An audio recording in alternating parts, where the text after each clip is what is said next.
As I mentioned, I have been going to the dentist I've been going to for a long, long time.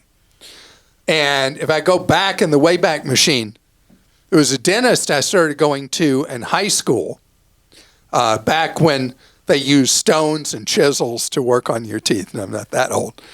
And the dentist was fantastic.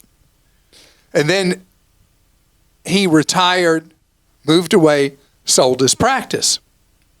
So I kept going to that practice. I went twice more because the dentist who had bought the practice said, oh, well, you need this and you need that and you need the other and we need to do this and that.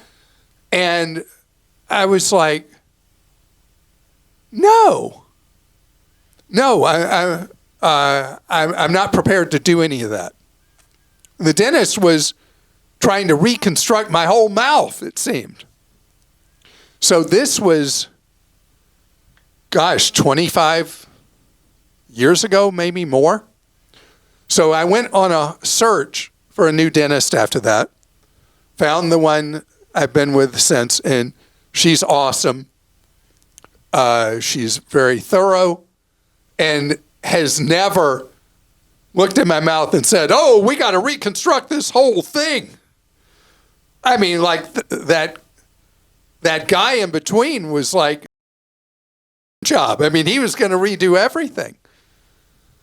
And here I am all these decades later, and I've done normal cleanings and maintenance and repairs for things, but nothing gigantic I've ever had to do. And you can talk to person after person who there can be a range of differences in beliefs, but there's also people who will try to run up a bill on you. That's just a fact. And so what I want you to know is you, like with any other kind of health care, because I talk about it so much with medical care, but not really ever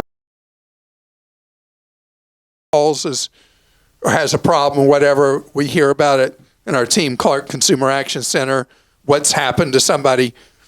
And we were talking about this in a meeting, and it's like, this is something I should point out. It's not just medicine, traditional medical care, dental care too. Second opinions are really valuable. And not because you might have a dentist who's not ethical and might run up a bill, which could happen, but that's rare.